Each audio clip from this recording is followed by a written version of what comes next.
This video is brought to you by John Robson Guitar Tuition. If you enjoy the content, please consider supporting the channel by enrolling on a course, purchasing some guitar lessons or a t-shirt, or you can join my Patreon. Now, on with the show. Hello chaps, welcome once again to John Robson Guitar Tuition. As always, I do hope you're well. Sometimes the generosity of you, my loyal viewer, absolutely blows me away. A few weeks ago I did a video about 5 guitars that I'm curious about. Just 5 guitars that maybe I'm not absolutely desperate for and lusting after. But I've just heard a lot about these guitars and I'm just curious to see what they're like. One such guitar on that list was a Patrick Eggle Berlin Pro. I've played Patrick Eggles before, but I've never done a review of one. I actually demoed Patrick Eggle guitars at a little mini NAMM kind of guitar show at Middlesbrough Town Hall. Gosh, many years ago. But I don't think I played a Berlin Pro at that point.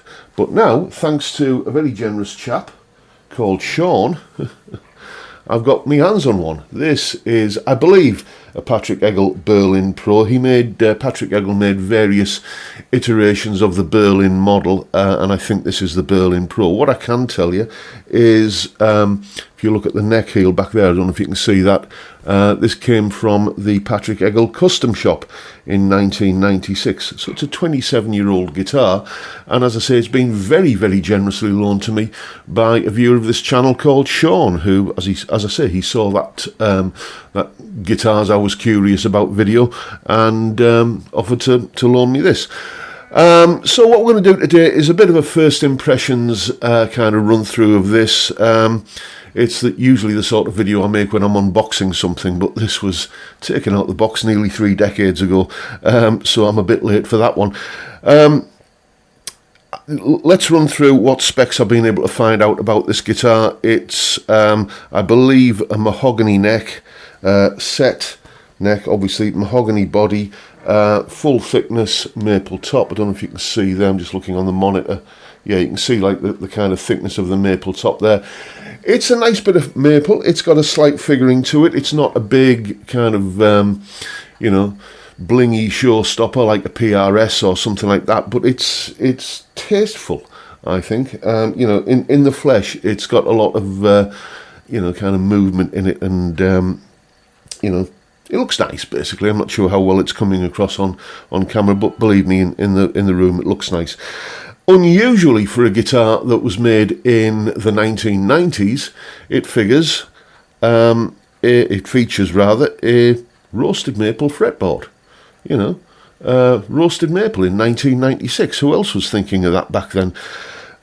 24 frets, a pair of what I believe are Kent Armstrong humbuckers, a Wilkinson VS100C trem, more on that later, and obviously a 3-way selector, master volume, and what looks like a tone control. I'll just hold it up there so you can see what looks like a tone control actually isn't. It's a 3-way kind of preset thing that we'll talk about shortly. So first impressions picking this guitar up and just having a bit of a play around with it without plugging in were absolutely astonishing. This thing exudes quality from every pore. It is just so fantastically put together, just all the little details, like the finishing. I mean, these frets are 27 years old and they are still absolutely tip top. I don't know if they've had any work done on them, but they look to be, in terms of when you have a level and recrown, it obviously always takes a little bit of material off the frets, but these look to be absolutely factory fresh. I can't testify to that, but I would say that these frets are, absolutely as they left the factory. So it plays beautifully. I mean, the action is, I think the only guitar I've had in here recently where the action is any lower was that Les Paul Custom that my mate Andrew won in the Guitar Gear giveaway raffle. It plays like a hot knife through butter, all of the kind of that kind of twiddly, kind of slippery legato stuff that I habitually fall into. All of that is just effortless on this guitar. Beautifully balanced, you know. It looks kind of a bit PRS-like, doesn't it? I mean, these were billed as the British PRS, but it's significantly smaller than a PRS. If I just grab my PRS and put it up next to it, you'll kind of see that, is it smaller? Well, I don't know. I don't know, actually, on balance, but it feels small. It kind of, you pick it up and it sort of disappears. It feels unobtrusive. Let's put it that way. It just fits like a tailored glove. So the big question is, what does it sound like? Well, let's talk about this three-way kind of thing here. This is not a tone control, it's a three-way preset thing, and I think that when it's in the middle position, that is those are the pickups in humbucker mode. So I'm on the clean channel of the Blue Guitar Amp 1 at the moment. I normally go for the vintage channel, but let's see what this sounds like on a clean sound. So middle position, full humbucker, volume all the way up, clean channel, we get this kind of sound.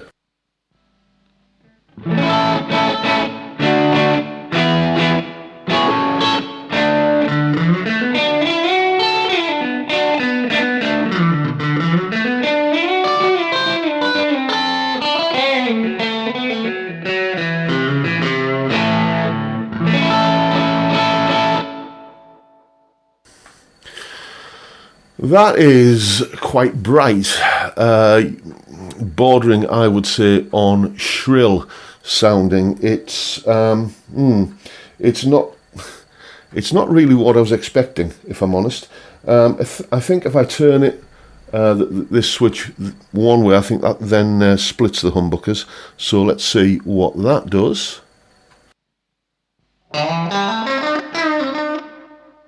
No. I've turned the switch the wrong way. I have to go the other way. There we go. I think this is the coil split sound.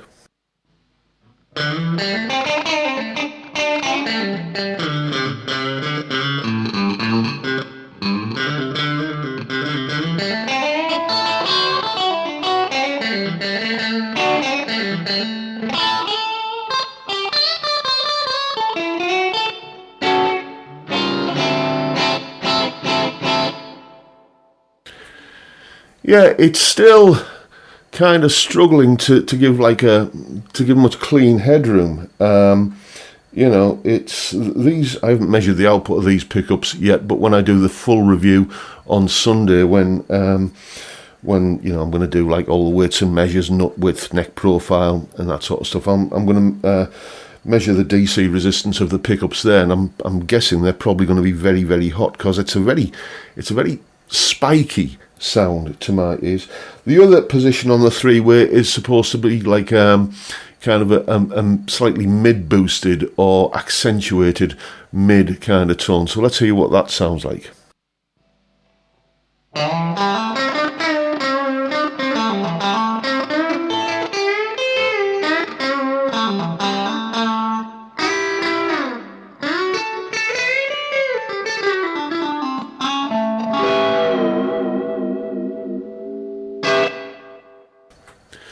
Yeah, I can get that. That's possibly my favourite of the three settings on that switch at the moment.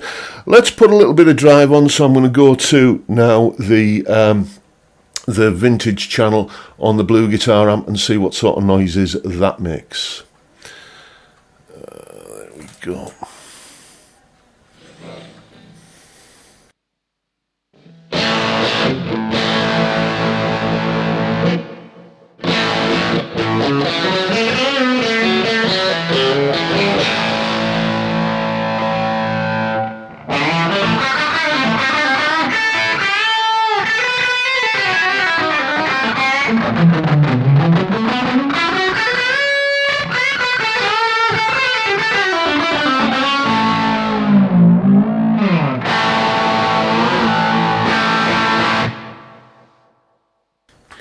yeah, the trem isn't really behaving there.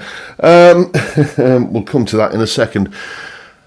Yeah, I've got to tell you, I'm not in love with the sound of these pickups, these Kent Armstrong pickups. I know that some of these Patrick Eggle Berlin Pros were, I think, didn't some of them come with Seymour Duncan 59s or some variant of Seymour Duncan in there? And yeah, I'm not really in love with these Kent Armstrong pickups at all, to be honest with you. They're just not my thing. I think I would just prefer, rather than this kind of tricky to turn, you know, it's this kind of three-way thing here. Just give me a tone control. That's not my kind of thing at all. Now, the trem is, as you can see, it's a Wilkinson trem. It's the Wilkinson VS100C. The C standing for convertible, and the idea being that when you have the tremolo arm in this position here where you're actually using it, you've got a floating trem, and when it's back here, when it comes back to its resting position, it locks the bridge into being a fixed bridge guitar. That's the theory. It doesn't work. It just doesn't. You know, I've been hearing for years all kinds of stories about this particular Wilkinson trem, about it being fiddly to set up, requiring frequent setups, and just being a real right royal pain in the backside. I nearly said something else then, and I can attest to that. You know, I've had a little bit of a fiddle with it and couldn't get it to work properly. As you can see on the back here, there's a little kind of mechanism where the arm kind of, because it's on a cam, you know, kind of locks into a thing there and fixes the bridge. I've tried, well, I spent a good couple of hours trying to get it to kind of work, and it was beyond me. What I would say is, once again, this is a 27-year-old guitar, and, you know, everything feels like it's got 27 years worth of wear on it. You know, things that should feel tight and, you know, well engineered, and mechanisms and parts that should mesh together, you know, and work like clockwork, I suppose. You know, they all feel like they've got just that little bit too much play in them. So, yeah, I'm going to be charitable and say that perhaps that's the reason why it's nearly 30 years old, and it needs some more maintenance than I'm qualified to give. Frankly, if this were my guitar, I would just get rid of this altogether and just drop in the regular Wilkinson VS100 trem, which is like a direct drop-in replacement for this. I would also get rid of these Kent Armstrong pickups and throw in the Seymour Duncans that came on some of these guitars, and I would definitely lose this three-way thing down here and you know, replace it with a tone control. That said, you know, those are the faults on this guitar. That said, it's absolutely addictive to play. It feels more comfortable than your own kind of carpet slippers. You know, it's just such a beautifully well put together guitar to play, well thought out in terms of ergonomics. It's just that I'm not in love with the trem, and I'm not in love with the sound of it. But these things are all fixable, and it's worth fixing. Because, you know, I've been doing a little bit of scouting about on eBay, and you can find, you know, or maybe not the custom shop model, but you can find a Patrick Eggle Berlin Pro, you know, for under £1,000 in many cases. And you put those modifications onto it that I've been talking about, you know, you're going to be into it for obviously a few £100 on top of that. But you're still going to have something that is, you know, on a par, I would say, with a core PRS. And something I think looks a little bit nicer as well, because, as it's well known, if you to long-term viewers of this channel, I'm not a big fan of the PRS birds and all of the kind of over-the-top blinginess that you get on the PRS core models. So, you know, it's got good bones, this guitar. And what we're going to do on Sunday with it is I'm going to have a little bit of a play around with my rig and my settings, and try and find some tones that complement this guitar. I'm conscious that I am just plugged into my usual rig with my usual settings for my usual guitars. Perhaps if I have a little bit of a play around, I can get the best out of this guitar, and we're going to hear what it sounds like in a mix, and we're going to basically see all of the kind of weights and measures and specs and all of that sort of stuff. But that is the video for today, folks. That is my first impressions rundown of the Patrick Eggle Custom Shop Berlin Pro, I think. Make of it what you will. Thank you so much for watching, folks. Hope you've enjoyed the video and found it entertaining, informative and useful in some small way. And if that's the case, please hit the subscribe button and the notification bell if you haven't already done so. And why not drop me a like as well while you're at it. Don't forget the live stream every Friday, 5 PM UK time, where we drink beer and talk about music and guitars and whatever else crops up. Fantastic way to kick off the weekend. I'd love to see you there if you can make it. But for now, I'll bid you all a good day and say thank you so much for watching. Thank you for your time. Look after yourselves, folks. Stay well, stay safe, and above all, stay sane. Bye for now.